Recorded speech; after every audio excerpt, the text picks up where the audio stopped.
उसको मार करके बॉडी को ऐसा लटका दिया गया है। ब्लेड एक ही जगह है और 2.5 इंच खोपड़ी में गड्ढा हुआ, उसके पहले नाक मुंह आ जाएगा, किसी गाड़ी से टकराएगा। तो उसकी मम्मी सुबेरे आई है, आकर के बोली कि ऐसा ऐसा है, छोट बिरादरी का ऐसा हम लड़कियों को मार दिया, इसके नाम से रिपोर्ट करेंगे। गाड़ी का एक्सीडेंट होता है तो वहाँ पे व्हील का निशान आना चाहिए। अगर आप बचाने का कोशिश करेंगे तो रगड़ व्हील का जो है रगड़ आना चाहिए। ऐसा कोई निशान वहाँ पे नहीं मिला है। साजिशन रोड एक्सीडेंट में मार दिया गया है। 2 नवंबर की ये घटना बताई जा रही है। एकदम हमारे सामने जो है, हमारे चाचा के सामने जो है धमकी दिया था, तो और उनका एनसीआर भी दर्ज है, फिर उनका छोड़ने का कोई मतलब ही नहीं बनता है। और बाकी पीछे जो बैठा है वो शख्स को कुछ भी नहीं हुआ और वो लड़का गमछी बांध के सर पे जा रहा है। वो गमछी भी उसके सर से खुली हुई है और वो गमछी उसके पैर में बांधा था, वो हल्का चोट लगने के कारण जो बैठा था। प्लान के साथ जो है कई जगह से प्लान बन करके योजनाबद्ध जो है इस तरीके से बच्चों को किया गया है कि इस जो साजिशन हत्या का ये जो आरोप लगा रहे हैं, इसकी सीबीआई से जांच की ये लोग मांग कर रहे हैं।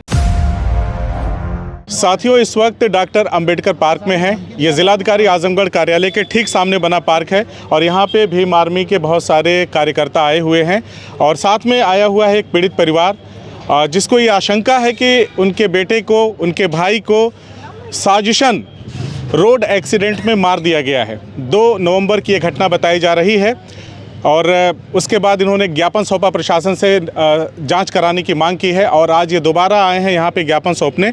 और इनकी मांग है कि इस जो साजिशन हत्या का ये जो आरोप लगा रहे हैं, इसकी सीबीआई से जांच की ये लोग मांग कर रहे हैं। तो इन्हीं लोगों से बातचीत करते हैं। सबसे पहले सूरज बाबा के नाम से मशहूर प्रवीण के पिताजी से हम लोग बातचीत करेंगे कि प्रवीण क्या करते थे और आखिर उन्हें क्यों लग रहा है कि साजिशन सूरज की हत्या की गई है। आपका क्या नाम है? हमारा नाम शिव चंद्र गौतम है सर। कितने बच्चे हैं आपके? हमारे 3 बच्चे हैं, 1 लड़की है। अच्छा जी। तो सूरज बाबा को आप लोग बता रहे हैं, सूरज बाबा के नाम से मशहूर प्रवीण की हत्या कर दी गई रोड एक्सीडेंट में, ऐसा आप लोगों का कहना है। क्या हुआ था, क्या मामला था और क्यों लगता है आपको कि ऐसा हुआ है? सर उसका मेन चीज़ जो है कैमरे के फुटेज से जो भी हम लोगों को मिल रहा है वहाँ पे उसको मार करके बॉडी को ऐसा लटका दिया गया है। ब्लेड एक ही जगह है और 2.5 इंच खोपड़ी में गड्ढा हुआ, उसके पहले नाक मुंह आ जाएगा, किसी गाड़ी से टकराएगा। और जिस गाड़ी से टकराया उसकी डिक्की भी सलामत है और साथ साथ इंडिकेटर भी सलामत है। अगर और पीछे बैठा हुआ लड़का है वो भी पीछे पूरा झटका जाना चाहिए अगर किसी मैजिक से एक्सीडेंट होगा तो। अच्छा, ये सूरज बाइक से थे और मैजिक से भी लड़का बैठा था। अगर मैजिक और आमने सामने टक्कर होगा, ये जो मैजिक जो है इधर गदनपुर रोड आ रही है, हमारा लड़का कंदरापुर से जा रहा है, इधर से नेवादा से जा रहा है, घर से खुटोली से होते हुए। दोनों आमने सामने का टक्कर लोग कर रहे हैं। लड़का हमारा एकदम लेफ्ट साइड में घास के ऊपर गिरा है और बाइक के ऊपर ही लटका है और उसका पूरा ब्लेड एक जगह है और खोपड़ी में लगभग 1 इंच का गड्ढा हो गया यहाँ पे। तो मैं ये कहूँगा अगर गाड़ी बाइक टकराती है सर तो कम से कम इसके ऊपर से टकराए भाई नाक मुंह ये सब पूरा पचड़ जाना चाहिए। मैजिक का राउंड शंख आता है सामने से जी, सामने से 1 इंच 1.5 इंच का होल है और मेडिकल में 2 जगह यहाँ और यहाँ 2 दर्शाया गया है। और बाकी पीछे जो बैठा है वो शख्स को कुछ भी नहीं हुआ और वो लड़का गमछी बांध के सर पे जा रहा है। वो गमछी भी उसके सर से खुली हुई है और वो गमछी उसके पैर में बांधा था, वो हल्का चोट लगने के कारण जो बैठा था। तो कौन सी साजिश हुई, क्या हुई, किस तरीके से उसको एक ही चोट यहाँ पे लगी है और उसका खोपड़ी यहाँ गुद्दी निकल गई है यहाँ पे। तो सूरज क्या करते थे? सूरज जो है BSc B.Ed LLB के छात्र थे जी। घर पे रहते थे। बाकी आज़ाद समाज पार्टी में 7-8 साल से कार्यरत थे। अच्छा जी। तो कोई दुश्मनी किसी की थी या कुछ राजनीतिक दुश्मनी, क्या मामला? के मेले एक दिन जो है पूरन माली करके उसका लड़का है, वो जहाँ प्रसादी रामचंद्र जी की मूर्त बनती है वहीं पे उसको जात सूचक गाली दिया, चमार सयार करके बोला, तो इसने 2 झापड़ मार दिया। मारने के बाद जो है सूरज बोला कि उसके घर पर हराना दिया, भैया हम आपके लड़कियों को ऐसा कहे हैं जो मतलब ऐसा ऐसा बोल रहा था। तो उसकी मम्मी सुबेरे आई है, आकर के बोली कि ऐसा ऐसा है, छोट बिरादरी का ऐसा हम लड़कियों को मार दिया, इसके नाम से रिपोर्ट करेंगे। तो फिर इसके बाद लड़का बोला, जिन पे आप आरोप लगा रहे हैं उनकी तरफ से गाली दी गई, जिसके एवज में सूरज ने मार दिया था। जब हाँ मार दिया, फिर उसकी मम्मी जाके पहले रिपोर्ट कर दिया वहाँ पे थाने में, तावापुर में। अच्छा जी। इसके बाद जो थाने में रिपोर्ट करने के बाद जब हमारा लड़का गया तो बोला ये भी हमको जात सूचक अनशन गाली दिया है, इसके नाम से भी धारा लगनी चाहिए। तो 151 उसके ऊपर भी धारा लगी है, अभी भी चलान हो गई है दोनों की, मतलब तहसील में पड़ा होगा।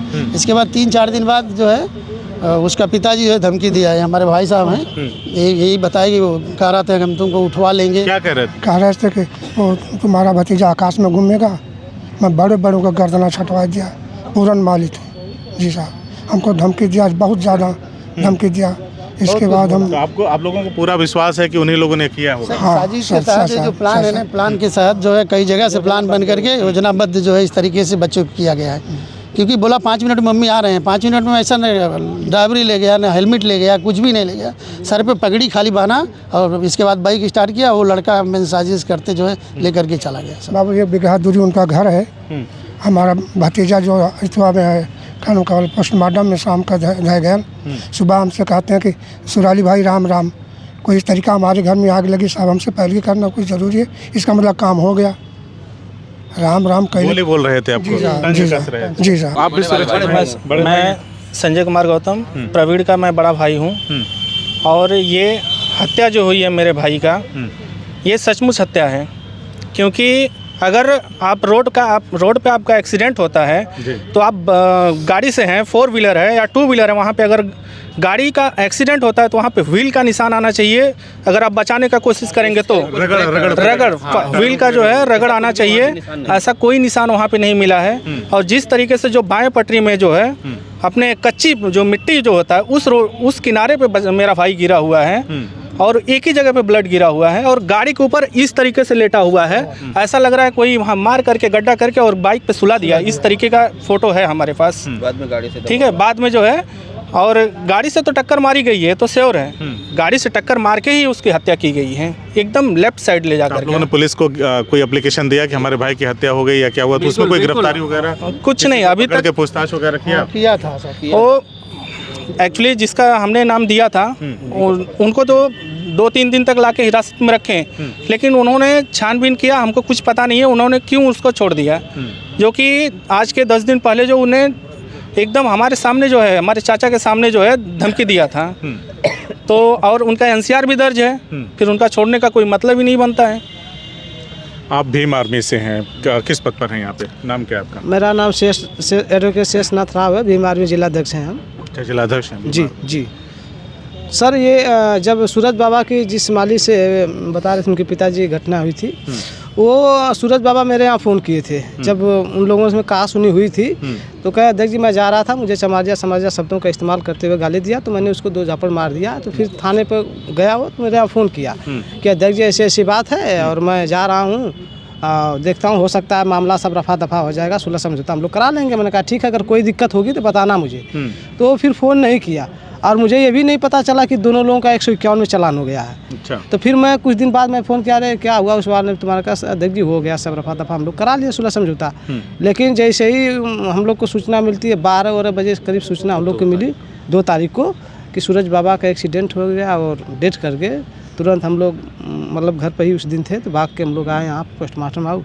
तो इसके बाद बॉडी को ही रखाया गया। अच्छा, ये बताइए कि आप लोगों ने ये दूसरी बार प्रशासन को ज्ञापन सौंपा है, क्या आश्वासन मिला उधर से? देखिए, आश्वासन में भी मैंने बात किया है, कोई प्रशासनिक अधिकारी थे उस दिन, तो DM साहब को आए थे, DM साहब नहीं मिले, तो ADM साहब को मैंने एप्लीकेशन दिया। आज कोई दूसरे प्रशासनिक अधिकारी हैं तो उनसे मेरी बात है, मैंने कहा सर मंडल 9 तारीख को जो ज्ञापन दिया था उस मामले में भी हम लोगों को कोई प्रमाण नहीं मिल पाया कि उसमें हो क्या रहा है। तो वो कहें कि ऐसा है कि उसकी जांच चल रही है। तो मैंने कहा सर जांच में अभी कुछ कंफर्म हुआ तो कहना कुछ अभी बताएंगे नहीं आपको। तो हमने कहा कि सर ये और हमारा एप्लीकेशन है, इसको मैं दोबारा दे रहा हूँ, अगर हमारी मांगें पूरी नहीं की जाती है तो 2 तारीख को हम इसी अम्बेडकर पार्क में भूख हड़ताल पर बैठेंगे, फिर आगे जो होगा फिर देखा जाएगा। 2 तारीख को जो आगामी 2 दिसंबर को। जी अगर उसके पहले आप लोगों की कोई सुनवाई हो जाती है तो ठीक है, नहीं तो आप लोग 2 दिसंबर से भूख हड़ताल करेंगे इसी पार्क में। आप भी भीम आर्मी से हैं? नहीं, हम भाई हैं। अच्छा, भाई आप। अच्छा, ये बताइए इस मामले को लेकर के क्या आपके जो आज़ाद समाज पार्टी के अध्यक्ष हैं चंद्रशेखर आज़ाद, उनसे कोई बातचीत हुई है? देखिए, प्रदेश अध्यक्ष से हमने बात किया, राष्ट्रीय अध्यक्ष से भी बात किया। आज भाई खुद इनको यहाँ फ़ोन किए थे, पिताजी को यहाँ। आज सुबह में भाई का फ़ोन आया था, पार्लियामेंट में थे, तो उसका जी फ़ोन आया था। कहें ठीक है आप क्या चाहते हैं इस मामले में? कहना सर हमारे बच्चे की हत्या कराई गई। कहना ठीक है, मैं यहाँ से खा लूँगा तो आपको फ़ोन करूँगा। तो फ़ोन करेंगे, बात करेंगे इनसे। और हो सकता है कि बड़े लेवल के भी लोग पदाधिकारी हमारे ज़िले में आ सकते हैं। अच्छा, आपकी बात हुई है चंद्रशेखर जी से? जी, जिस बात हुई है, हमने बोला साहब हमारा लड़का जो है 7-8 साल से आपका आज़ाद समाज पार्टी में अच्छा कार्यरत है, हमको इंसाफ चाहिए, इसकी निष्पक्ष जाँच जो है अच्छे से कराइए और आपका मैं काफ़ी विनम्र से निवेदन कर रहा हूँ कि आप आइए।